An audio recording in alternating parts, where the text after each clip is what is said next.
मेरे प्रिय भाई और बहनों, हम एक ऐसे जमाने में जीते हैं जहां पर हमें खुलेआम असत्य, झूठ, बेईमानी, अन्याय, शोषण और अत्याचार देखने को मिलता है। एक ऐसे जमाने में जहां पर अश्लीलता और अशुद्धता परोसी जाती है। लोगों को कभी कभी लगता है कि यही जीवन है, यही जीवन का मकसद है। मैं कई ऐसे युवक युवतियों से मिला हूं जो वर्षों से व्यभिचार का जीवन जी रहे हैं। कई दंपतियों से मिला हूं जो विवाहित होने के बावजूद अन्य लोगों से रिश्ता रखते हैं। और खुलेआम आज कितनी बेईमानी, झूठ, भ्रष्टाचार हो रहा है, आप सभी जानते हैं। ऐसे परिवेश में आज का प्रवचन बहुत ही महत्वपूर्ण है। मैं वर्षों पहले इस विषय पर अक्सर बोला करता था, लेकिन कई वर्षों से नहीं बोला हूं। पवित्र आत्मा ने प्रेरणा दी कि इस विषय पर बोलूं। एफेसियों के पत्र के अध्याय 1 उसके वाक्य 4 में संत पौलुस कहते हैं, उसने यानी ईश्वर ने संसार की सृष्टि से पहले मसीह में हमको चुना, जिससे हम मसीह से संयुक्त होकर उसकी दृष्टि में पवित्र तथा निष्कलंक बने। और एक बार मैं पढ़ना चाहता हूं। पौलुस कहते हैं, ईश्वर ने संसार की सृष्टि से पहले मसीह में हमको चुना, जिससे हम मसीह से संयुक्त होकर उसकी दृष्टि में पवित्र तथा निष्कलंक बने। पौलुस कहते हैं कि सृष्टि के प्रारंभ से पहले, यानी इस सृष्टि की रचना करने से पहले ही ईश्वर ने हमें चुना, जिससे हम पवित्र तथा निष्कलंक बने। वैसे हर मनुष्य को ईश्वर ने पवित्रता के लिए बनाया है। बाइबल हमें बताती है कि ईश्वर ने मनुष्य को अपना प्रतिरूप बनाया। और बाइबल में जिस ईश्वर के बारे में वर्णित किया गया है वो ईश्वर पवित्र ईश्वर है। इस्यास नबी के ग्रंथ के अध्याय 6 वाक्य 3 में पढ़ते हैं कि इस्यास मंदिर में बैठा हुआ था और वह ईश्वर की महिमा से ढक गया और उसे एक वाणी ये सुनाई दी, गीत सुनाई दिया, पवित्र पवित्र पवित्र विश्व मंडल के प्रभु, समस्त पृथ्वी उसकी महिमा से परिपूर्ण है। हमारा ईश्वर पवित्र ईश्वर है, पवित्रता का ईश्वर है। लेवी ग्रंथ के अध्याय 11 वाक्य 44 में प्रभु कहते हैं, तुम पवित्र बनो, तुम पवित्र बनो, क्योंकि मैं तुम्हारा प्रभु ईश्वर पवित्र हूं। मैं तुम्हारा ईश्वर, तुम्हें बनाने वाला, मैं तुम्हारा प्रभु, तुम्हारा मालिक, मैं पवित्र हूं, इसलिए तुम पवित्र बनो। मेरे प्रिय भाई और बहनों, पवित्रता हर मनुष्य का जन्म सिद्ध अधिकार है। पवित्रता हर मनुष्य का जन्म सिद्ध अधिकार है। हम बाइबल में पढ़ते हैं उत्पत्ति ग्रंथ के अध्याय 1 में बहुत सुंदर कहानी है, सृष्टि रचना की कहानी। वहां पर हम पढ़ते हैं कि ईश्वर ने सृष्टि की रचना की। एक एक चीज की रचना करने के बाद ईश्वर ने देखा और ईश्वर को अच्छा लगा। ईश्वर की बनाई हुई एक एक सृष्टि ईश्वर को अच्छी लगी, क्योंकि ईश्वर भलाई का स्रोत है और भलाई से केवल भलाई ही उत्पन्न हो सकती है, बुराई उत्पन्न नहीं हो सकती है। तो ईश्वर ने सब कुछ को अच्छा बनाया, पवित्र बनाया, शुद्ध बनाया।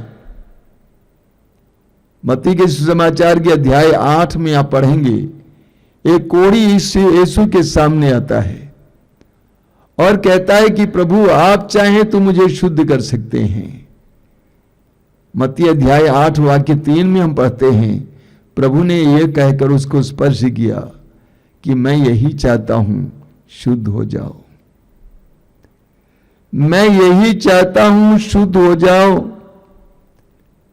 ईश्वर की इच्छा यह है कि हर मनुष्य शुद्ध हो जाए, हर मनुष्य पवित्र हो जाए, क्योंकि हर मनुष्य ईश्वर का प्रतिरूप है, दूसरा रूप है।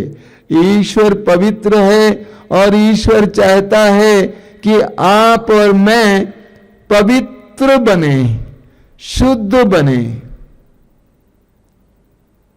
विशेष करके हम मसीहियों और विश्वासियों के लिए संत पेतरुस कहते हैं, पेतरुस का पहला पत्र उसकी अध्याय 2 में पेतरुस कहते हैं, पहला पत्र अध्याय 2 में वाक्य 9 में पेतरुस कहते हैं, परंतु आप लोग चुने हुए वंश, राजकीय याजक वर्ग, पवित्र राष्ट्र तथा ईश्वर की निजी प्रजा है।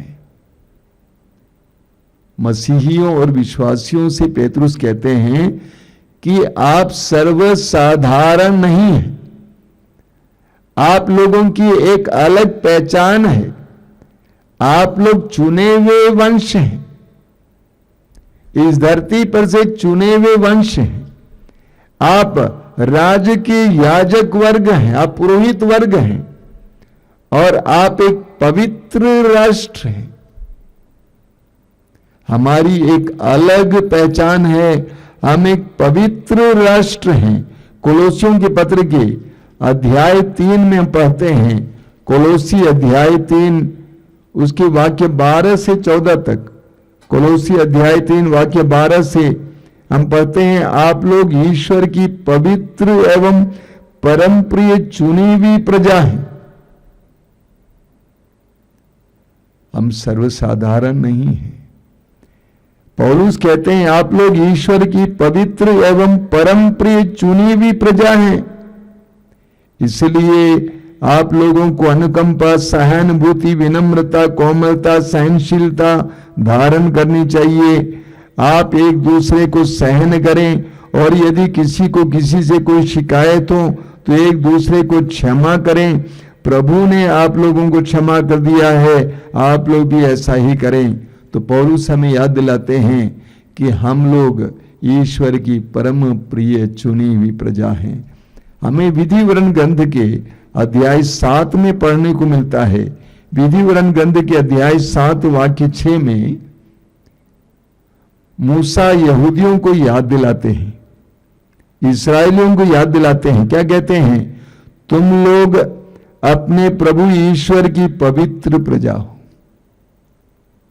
एक ही वचन पर मनन करेंगे।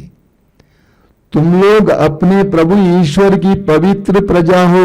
हमारे ईश्वर ने पृथ्वी भर के सब राष्ट्रों में से तुम्हें अपनी निजी प्रजा चुना है। एक बार और पढ़ता हूं, कितना सुंदर वचन है। तुम लोग अपने प्रभु ईश्वर की पवित्र प्रजा हो। हमारे प्रभु ईश्वर ने पृथ्वी भर के सब राष्ट्रों में से तुम्हें अपनी निजी प्रजा चुना है। अक्सर कई मसीहियों और विश्वासियों को अपनी बुलाहट के बारे में ज्ञान कम है। हम सोचते हैं कि हम अन्य धर्म के लोगों की तरह एक धर्म के लोग हैं। उनका ग्रंथ होता है, उनका पूजा पाठ होता है, उनके मुख्य दिन होते हैं, हमारा भी ग्रंथ होता है, हमारा भी पूजा पाठ होता है। लेकिन पवित्र ग्रंथ हमें सिखाता है कि हम लोग एक अलग प्रजा हैं। ईश्वर ने हमें एक पवित्र प्रजा के रूप में चुना है। इसीलिए पेतरुस अपने पहले पत्र के अध्याय 1 वाक्य 15 में कहते हैं, आपको जिसने बुलाया वो पवित्र है। आपको जिसने बुलाया वो पवित्र है, आप भी उसके सदृश अपने समस्त आचरण में पवित्र बने। पेतरुस हमें याद दिलाते हैं, जिसने आपको बुलाया है वो पवित्र है, इसीलिए आप लोग भी उसके सदृश समस्त आचरण में पवित्र बने। वेशभूषा में कभी कभी मुझे बहुत बुरा लगता है, कई मसीही और विश्वासी लोग गिरजाघर जाते हैं कैसे कैसे कपड़ा पहन के। वेशभूषा में, व्यवहार में, बातचीत में, रिश्ते में, हर बात में पेतरुस कहते हैं कि समस्त आचरण में उसके सदृश पवित्र बने। तो ईश्वर ने हमें पवित्र बनने के लिए बुलाया है। यह पवित्रता सबके लिए बराबर है, विवाहितों और अविवाहितों के लिए बराबर है। विवाहितों को भी पवित्र जीवन जीने की आवश्यकता है। इब्रानियों के पत्र के अध्याय 13 वाक्य 4 में संत पौलुस कहते हैं, आप लोगों में विवाह सम्मानित और दाम्पत्य जीवन अदूषित हो। विवाहित व्यक्तियों में पत्नी के शरीर पर पति को अधिकार है, पति के शरीर पर पत्नी को अधिकार है, लेकिन इन दोनों को दूसरों से गलत रिश्ता जोड़ने का अधिकार नहीं है। इसी प्रकार अविवाहितों को भी यह सोचकर कि मेरी पत्नी नहीं है, मेरा पति नहीं है, मैं किसी भी प्रकार का जीवन जी सकता हूं, ऐसा अधिकार नहीं है। हम सभी के लिए एक ही नियम है, पवित्र जीवन जीने के लिए बुलाहट। हमें इस सच्चाई को भूलना नहीं चाहिए कि बाइबल में 2 बड़े विनाश के बारे में हमें पढ़ने को मिलता है। उत्पत्ति ग्रंथ के अध्याय 6 और 7 में महाप्रलय के बारे में पढ़ने को मिलता है, और मुख्य कारण अशुद्धता का पाप था। अशुद्धता के पाप के कारण ईश्वर ने सारी सृष्टि पर प्रलय भेजा। इसी तरह उत्पत्ति ग्रंथ के अध्याय 19 में हम पढ़ते हैं कि ईश्वर ने सोदोम और गोमोरा 2 नगरों को नष्ट कर दिया, जला दिया। उसका कारण भी अशुद्धता थी। वहां के लोग समलैंगिक बन गए थे, यहां तक कि जो स्वर्गदूत लोत के परिवार में लोत से मिलने आए थे, उन स्वर्गदूतों के साथ वे समलैंगिक रिश्ता जोड़ना चाह रहे थे। अशुद्धता के पाप से दोनों नगर भर गया था और ईश्वर ने उसे नष्ट कर दिया। इसी बात को संत पेतरुस अपने दूसरे पत्र के अध्याय 2 वाक्य 6 में हमें याद दिलाते हैं। पेतरुस कहते हैं कि सोदोम और गोमोरा के लोगों को नष्ट करते हुए ईश्वर ने आगामी पीढ़ी के लिए एक उदाहरण पेश किया है। अगर हम भी इसी तरह अशुद्धता, अश्लीलता, गंदगी का जीवन जिएंगे, हमारे साथ भी ऐसा होगा। तो ये 2 विनाश के कार्य अशुद्धता के पाप के कारण हुए थे। हमें निर्गमन ग्रंथ के अध्याय 3 में पढ़ने को मिलता है, मूसा होरेब पहाड़ की ओर जा रहा था। मूसा ने देखा कि पहाड़ के नीचे एक झाड़ी में से आग की लपटें निकल रही थी, लेकिन झाड़ी जल नहीं रही थी। इस सुंदर दृश्य को, अद्भुत दृश्य को देखने के लिए और करीब मूसा जा रहा था। वचन में लिखा हुआ है, मूसा को आवाज सुनाई दी। क्या आवाज थी? प्रभु की आवाज, आगे मत बढ़ो,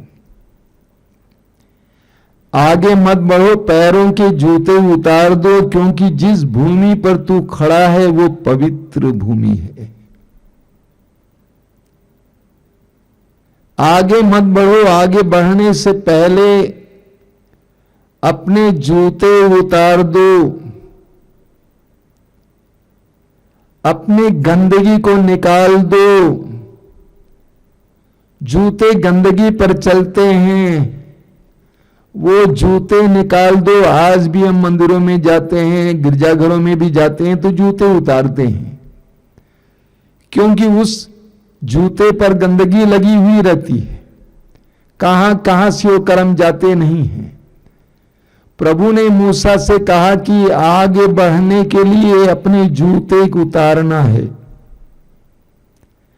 हमें भी प्रभु की ओर बढ़ने के लिए अपने जूते उतारने की आवश्यकता है। सभी लोग चाहते हैं कि ईश्वर की कृपा मिले, ईश्वर की कृपा मिले, चमत्कार हो, लेकिन उसके लिए आवश्यक है कि हम अपने जूते उतार दें। स्तोत्र ग्रंथ में हम पढ़ते हैं, स्तोत्र 96 उसके वाक्य 9 में, पवित्र वस्त्र पहनकर प्रभु की आराधना करो। तुम प्रभु के सामने आराधना के लिए आते हो तो सुंदर वस्त्र नहीं बल्कि पवित्र वस्त्र पहनकर प्रभु की आराधना करो। क्या तात्पर्य इसका? पवित्रता रूपी वस्त्र धारण करके प्रभु की आराधना करो। यशायाह नबी के ग्रंथ की अध्याय 59 में हम पढ़ते हैं, उसमें प्रभु कहते हैं कि तुम्हारे प्रार्थनाएं इसलिए सुनाई नहीं जाती हैं क्योंकि तुम पाप से भरे हुए हो।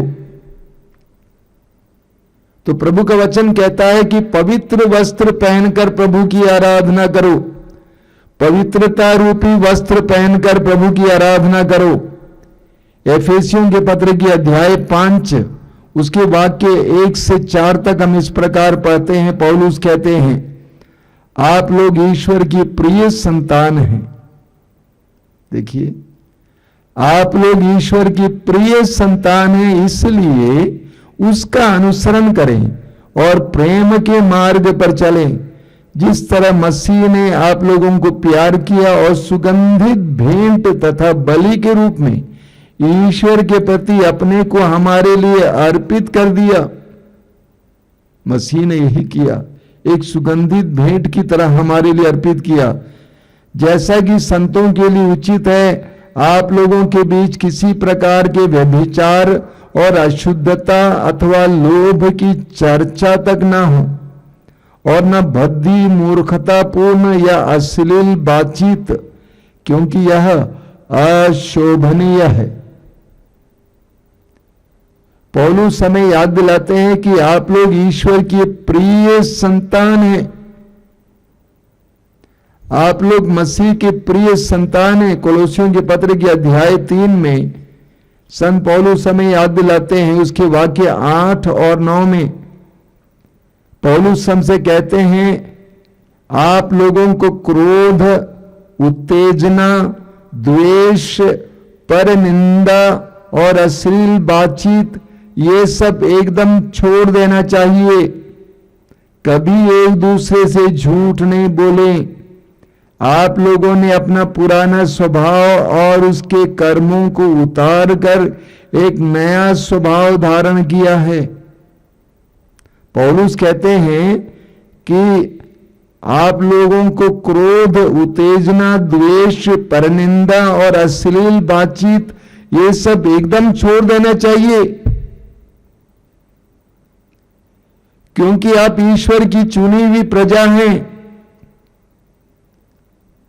आपकी एक अलग पहचान है, इसीलिए इन सारी चीजों को पूरी तरह छोड़ देना चाहिए। एजेकियल नबी के ग्रंथ की अध्याय 36 उसके वाक्य 23 में प्रभु क्या कहते हैं, बहुत जबरदस्त वचन है। प्रभु कहते हैं कि मैं अपने महान नाम की पवित्रता प्रमाणित करूंगा। मैं अपने महान नाम की पवित्रता प्रमाणित करूंगा, जिस पर देश विदेश में कलंक लग गया है और जिसका अनादर तुम लोगों ने वहां जाकर कराया है। जब मैं तुम लोगों के द्वारा राष्ट्रों के सामने अपने पवित्र नाम की महिमा प्रदर्शित करूंगा, तब वे जान जाएंगे कि मैं ही प्रभु हूं। प्रभु यहां पर दो बातें कहते हैं। पहली बात प्रभु कहते हैं कि तुम जहां कहीं भी गए हो, मेरा नाम बदनाम किए हो, अपवित्र किए हो। मेरे प्रिय मसीही और विश्वासी भाई और बहनों, हम सभी को एक सत्य को जानना जरूरी है कि हमारे द्वारा लोग हमारे प्रभु ईश्वर को जानते हैं। हमारे द्वारा लोग हमारे ईश्वर को जानते हैं, जान पाते हैं। इसीलिए प्रभु यीशु ने कहा मत्ती के समाचार के अध्याय 5 वाक्य 16 में, तुम्हारे भले कार्यों को देखकर लोग तुम्हारे स्वर्गीय पिता की महिमा करें। जब हम भला जीवन जीते हैं, अच्छा जीवन जीते हैं, पवित्र जीवन जीते हैं, प्रेम और सेवापूर्ण जीवन जीते हैं, तो हम अपने जीवन के द्वारा ईश्वर की महिमा करते हैं और हमारे द्वारा लोग हमारे ईश्वर को जानेंगे। जब मदर तेरेसा गरीब से गरीब लोगों की सेवा कर रही थी, उस समय उन लोगों ने मदर से कहा कि मदर, अपने ईश्वर के बारे में, अपने प्रभु के बारे में हमें बताइए। यदि आप एक बुरा जीवन जीते हैं तो आप अपने जीवन के द्वारा ईश्वर के लिए बुरा उदाहरण पेश करते हैं। लोग कहेंगे, देखो ना ये लोग कैसे विश्वासी हैं, कैसे मसीही हैं, देखो आपस में झगड़ते हैं, रोज शराब पीते हैं, और आपके ईश्वर से घृणा करने लगेंगे। दानियल के ग्रंथ के अध्याय 6 को लीजिए। दानियल इसलिए भूखे सिंह के खड्ड में डाला गया था क्योंकि वो अपने एकमात्र ईश्वर की आराधना किया करता था। लेकिन राजा ने दानियल को सही सलामत उस खड्ड से बाहर लाया। तब राजा ने घोषणा की, क्या घोषणा की? समस्त हमारे राज्य में सभी लोग दानियल के ईश्वर की पूजा आराधना करेंगे। दानियल के विश्वस्तता, विश्वास, भरोसे के द्वारा दानियल ने पूरे राष्ट्र को ईश्वर की ओर अभिमुख किया और आकृष्ट किया। हमारे अच्छे जीवन को देखकर लोग हमारे प्रभु की ओर आकृष्ट हो जाएंगे, ईश्वर की ओर आकृष्ट हो जाएंगे। तो प्रभु कहते हैं, जहां जहां तुम गए मेरे नाम का अपमान कराया है। दूसरी बात जो प्रभु कहते हैं वो क्या है? प्रभु कहते हैं कि मैं अपनी पवित्रता को तुम्हारे द्वारा प्रमाणित करूंगा। ये प्रभु का एक विशेष कार्य है, ये प्रभु की कार्यशैली है। बाइबल में हम पढ़ेंगे, विशेष करके नए विधान में, प्रभु यीशु ने ऐसे लोगों को चुना जो वास्तव में समाज के सामने उल्टे थे। साउल मसीहों को पर अत्याचार करता था और उसी साउल को प्रभु यीशु ने सुसमाचार का सबसे बड़ा वाहक बनाया। बड़े से बड़े पापियों को प्रभु ने पवित्रता के चिन्ह और संकेत बनाया। प्रभु कहते हैं कि आज तक तुमने अपवित्र जीवन जिया, कोई बात नहीं, लेकिन मैंने निर्णय लिया है कि तुम्हारे द्वारा मैं अपनी पवित्रता को प्रदर्शित करूंगा। प्रभु ईश्वर कैसे अपनी पवित्रता को प्रदर्शित करेगा? आसमान से हमारे द्वारा ही प्रदर्शित कर सकता है। पहले मैं सोचता था कि पवित्र जीवन जीना असंभव है, और शैतान ने मेरे मन में इस बात को लिख के रखा था कि पवित्र जीवन हम नहीं जी सकते क्योंकि हम इंसान हैं। इंसान गलती करता है ना, हम इंसान हैं, हम इंसान गलती करता है, और इसलिए मैंने कई प्रकार की गंदी आदतों को अपने में शरण दिया था। लेकिन जिस समय से मैंने देखा कि कई ऐसे लोग हैं जो पवित्र जीवन जी रहे हैं, तो मेरे मन में यह विश्वास जग गया कि पवित्रता संभव है, पवित्र जीवन जीना संभव है। उस समय से मैं पवित्र जीवन जीने का प्रयास करता हूं। मैं कहीं पहुंचा नहीं हूं, लेकिन प्रयासरत हूं, प्रयास करता हूं। प्रभु कहते हैं कि मैं तुम्हारे द्वारा अपनी पवित्रता प्रकट करूंगा। कुरिन्थियों के दूसरे पत्र के अध्याय 2 वाक्य 15 में संत पौलुस कहते हैं कि आप लोग और हम मसीह की सुगंध हैं। हम मसीह की सुगंध हैं, हम मसीह की खुशबू हैं। जो यीशु पर विश्वास करता है वह यीशु की खुशबू है, यीशु की सुगंध है। वो जहां कहीं भी जाए यीशु की सुगंध फैलती है। यानी हमारी बातों के द्वारा, हमारे हाव भाव के द्वारा, हमारे कार्यों के द्वारा हम मसीह के प्रसार करते हैं, मसीह की सुगंध फैलाते हैं। आप कॉलेज में हो, गांव में हो, दफ्तर में हो, कहीं भी हो, पौलुस कहते हैं कि हम मसीह की सुगंध हैं। जहां कहीं भी जाएंगे हमारे द्वारा मसीह की सुगंध, मसीह के गुण दिखाई देना चाहिए, महसूस किया जाना चाहिए। हमारे जीवन को देखकर, हमारी बातों को सुनकर लोगों को पूछना चाहिए आप कहां जाते हैं, कहां से आपको इतना ज्ञान मिला, कैसे आप इतना खुश रह सकते हैं,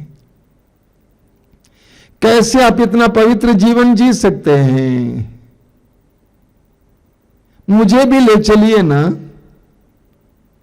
तो पौलुस कहते हैं कि आप मसीह की सुगंध हैं। एक बहुत जबरदस्त वचन संत पौलुस हमें देते हैं फिलिपियों के पत्र के अध्याय 2 वाक्य 15 में। फिलिपियों के पत्र के अध्याय 2 वाक्य 15 में एक बहुत सुंदर वचन है।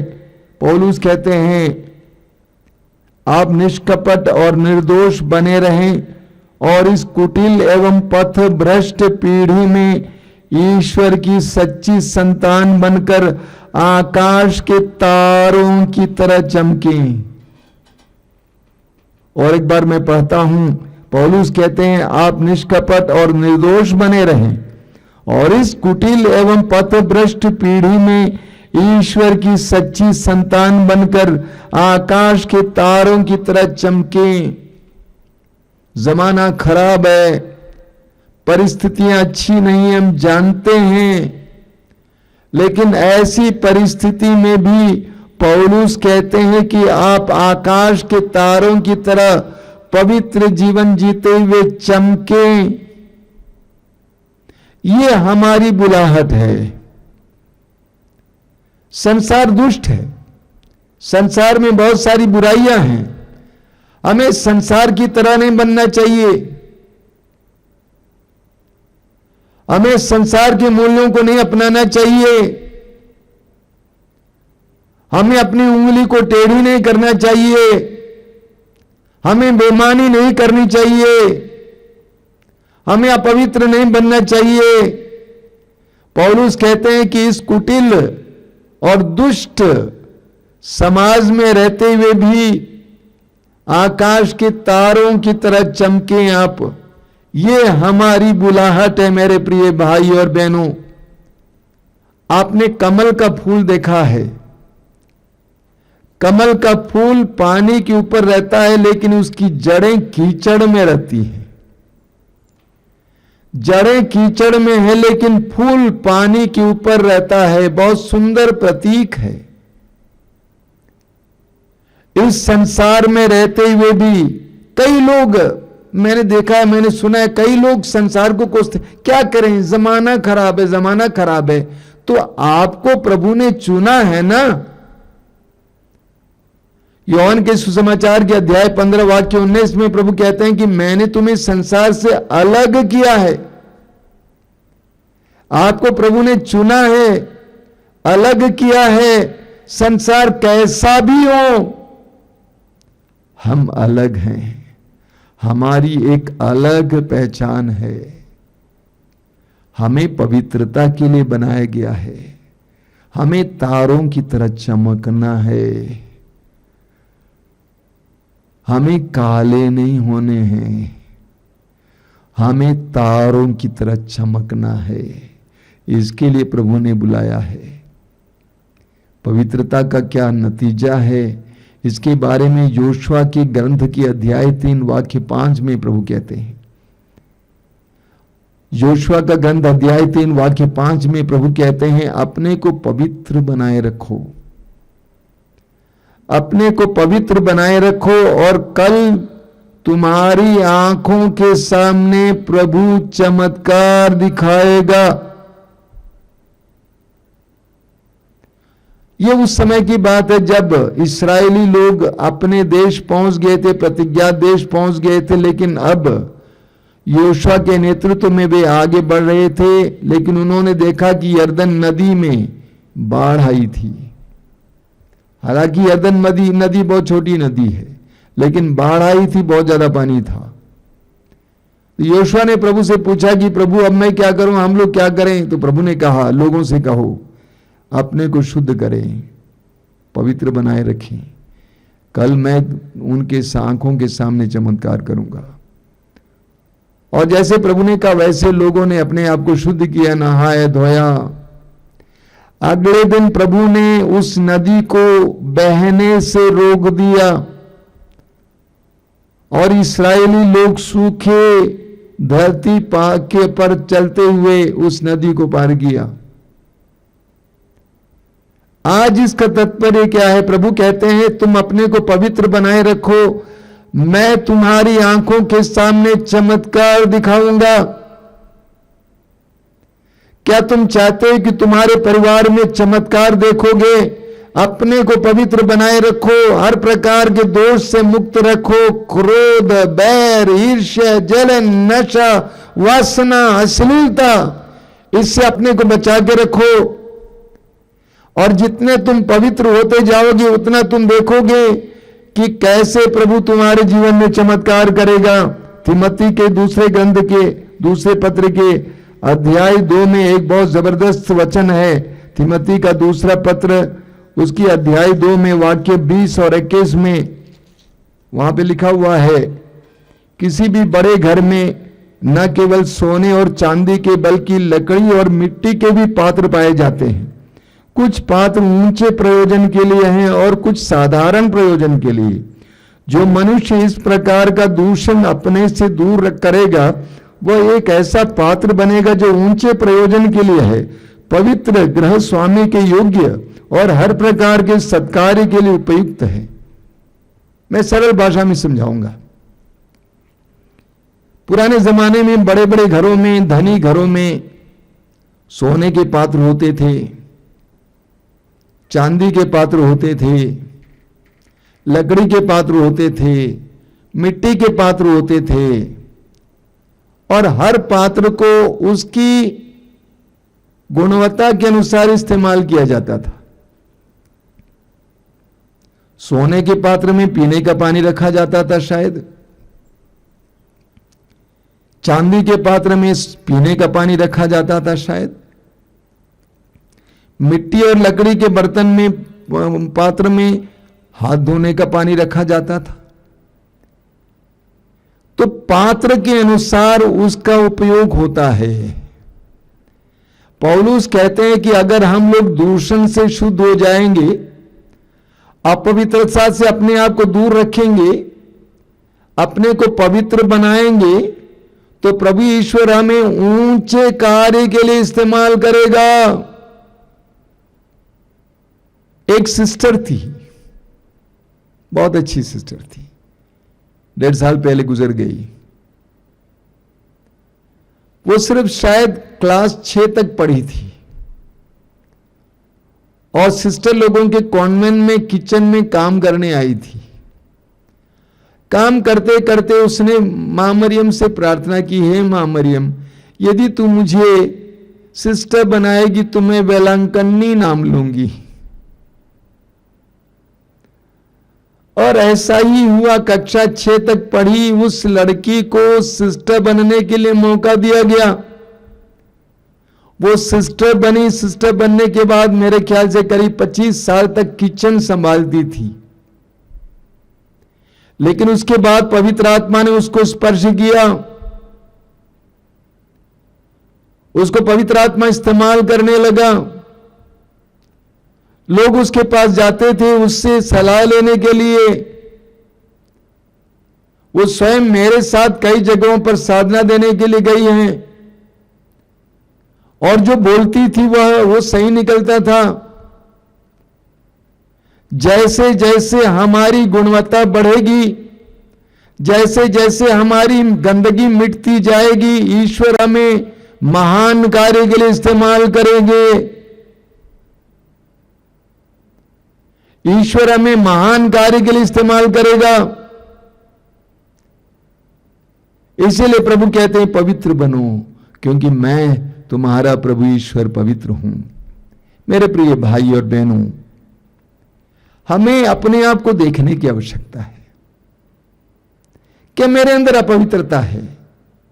द्वेष, गुस्सा, क्रोध, ईर्ष्या, जलन, अश्लीलता, वासना, नशा, ये सब गंदगी है। और जहां ये गंदगी होती है वहां पर प्रभु की आशीष बरस नहीं सकती है। प्रभु यीशु ने स्वयं कहा कि सुअरों के सामने मोती मत फेंको। जब तक ये गंदगियां रहेंगी हम प्रभु की कृपा की उम्मीद नहीं रख सकते हैं। हमारी ओर से हमें क्या करना है? अपने को शुद्ध करना है। तब प्रभु आशीष पर आशीष बरसाएंगे। जब प्रभु देखेंगे कि ये पात्र मेरे इस्तेमाल, मेरे प्रयोग के लायक है, तो प्रभु इस्तेमाल करेंगे।